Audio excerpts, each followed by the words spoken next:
गुरु भक्ति योग। पूरे अंतःकरण से हृदय पूर्वक गुरु की सेवा करो।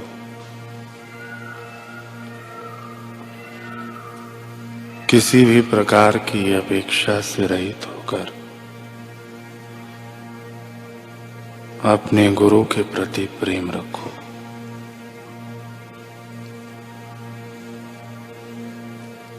अपनी आय का 10वां हिस्सा आपके गुरु को समर्पित करो। गुरु के चरण कमलों का ध्यान करो। इसी जन्म में आपको आत्म साक्षात्कार होगा। यह साधना का रहस्य है।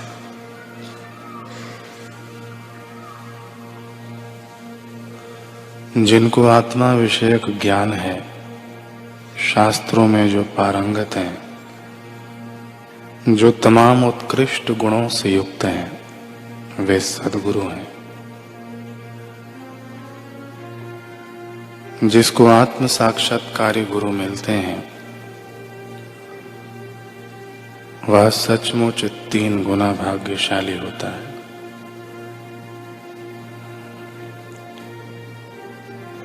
अपने गुरु की क्षतियां ना देखो, अपनी क्षतियां देखो और उन्हें दूर करने के लिए ईश्वर से प्रार्थना करो।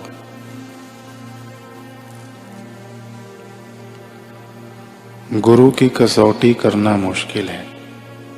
एक कबीर जी ही दूसरे कबीर जी को पहचान सकते हैं। अपने गुरु में ईश्वर के गुणों का आरोपण करो, तभी आपको लाभ होगा।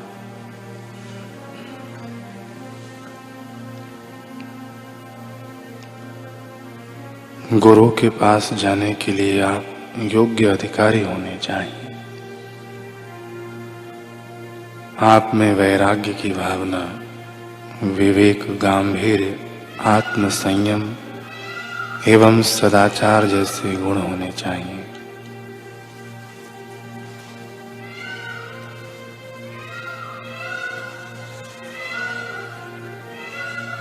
हे प्रभु, हमें बस इतना ही प्यार देना, जब चाहूं तुम्हारा दीदार देना।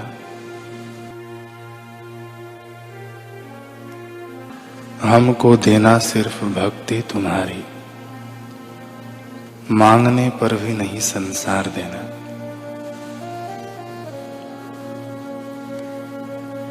तुम्हारे सिवा नहीं कोई अपना, दिल में सच्चा एतबार देना।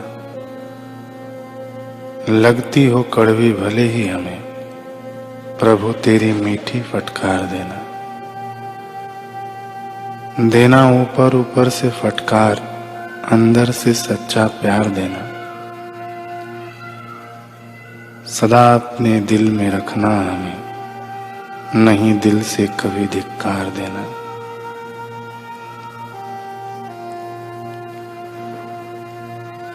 स्वर्ग का सुख भी फीका पड़ जाए, ऐसा सत्संग बारंबार देना। तेरे चरणों में बीते जीवन हमारा, तेरी सेवा का अधिकार देना। राग द्वेष रहे न किंचित, शुद्ध सरल व्यवहार देना। कोई चाह रहे न नश्वर, आत्मानंद पार देना। सदा ज्ञानमय हो जीवन, वृत्ति ब्रह्माकार देना। 8 प्रहर आनंद बरस रहा, प्रभु सच्चा तेरा दरबार देना। कनखल आज लोग हरिद्वार के नाम से जानते हैं। कनखल के समीप गंगा तट पर यवकृत मुनि ने वैदिक ज्ञान की प्राप्ति के लिए उग्र तप आरंभ किया।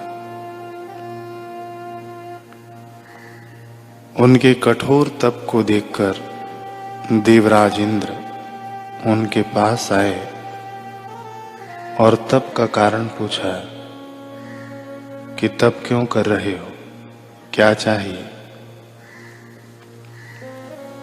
यवकृत ने कहा, देववृंद पूजित महेंद्र, मैं यह उच्च कोटि की तपस्या इसलिए कर रहा हूं कि द्विजों यानी ब्राह्मणों को बिना पढ़े ही सभी वेदों का ज्ञान हो जाए।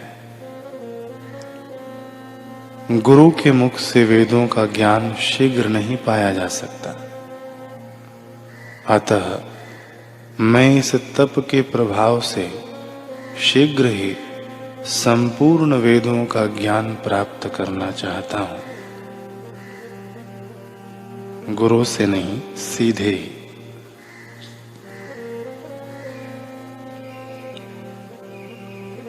इंद्र ने कहा, मुने, आपने सर्वथा उल्टा मार्ग पकड़ा है, अतः जाकर गुरु के मुख से ही ज्ञान प्राप्त करो। इतना कहकर इंद्र चले गए। द्विज श्रेष्ठ यवकृत ने अपना हठ नहीं छोड़ा और फिर से तपस्या आरंभ कर दी। कुछ समय बाद इंद्र पुनः आए और बोले, मुनिवर, आपने ऐसा कार्य आरंभ किया है जिसकी सिद्धि होनी असंभव है। द्विज मात्र को बिना पढ़े वेदों का ज्ञान हो जाए, आपका यह संकल्प और इसकी पूर्ति के निमित्त यह आयोजन बुद्धि संगत नहीं है।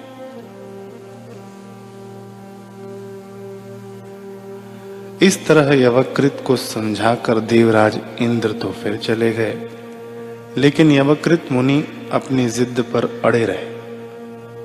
इस बार उन्होंने अपने अंग प्रत्यंग काटकर अग्नि में हवन करने का निश्चय किया।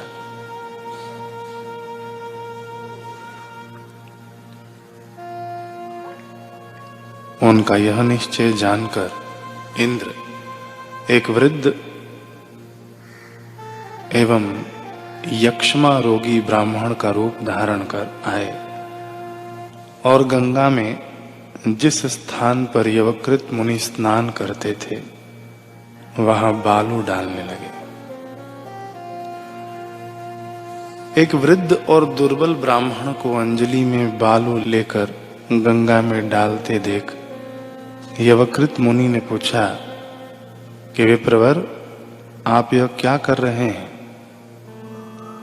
ब्राह्मण ने कहा, तात, लोगों को उस पार जाने में कष्ट होता है, इसलिए गंगा पर पुल बांधना चाहता हूं। यवकृत ने कहा, तपोधन, आप इस महाप्रवाह को अंजलि अंजलि बालों से कैसे बांध सकते हैं? आप प्रयत्न तो महान कर रहे हैं, परंतु सब व्यर्थ है। इस असंभव कार्य को छोड़कर जो हो सके ऐसा कार्य करने का यत्न कीजिए। वृद्ध ब्राह्मण ने कहा, मुने, जैसे आप बिना गुरु के मात्र तपस्या के बल पर वैदिक ज्ञान प्राप्त करना चाहते हैं, जो कि असंभव है, वैसे ही मैं भी यह कार्य कर रहा हूं। आप असाध्य कार्य को साध्य कर सकोगे तो मैं भी क्यों न कर सकूंगा। अब यह ब्राह्मण कौन है, यह यवकृत मुनि समझ गए। उन्हें अपनी भूल का एहसास हुआ। तब उन्होंने बिना गुरु के केवल तप के द्वारा वैदिक ज्ञान प्राप्त करने का हठ छोड़ दिया। गुरु ज्ञान रहित तप करने से क्या फर्क पड़ता है? सद्गुरु आश्रय व भगवत प्रेम से विमुख होकर जप करने से क्या फर्क पड़ता है? फर्क तो तब पड़ता है जब कोई सद्गुरु मिल जाए। फर्क तो तब पड़ता है जब सद्गुरु की सीख दिल में उतर जाए।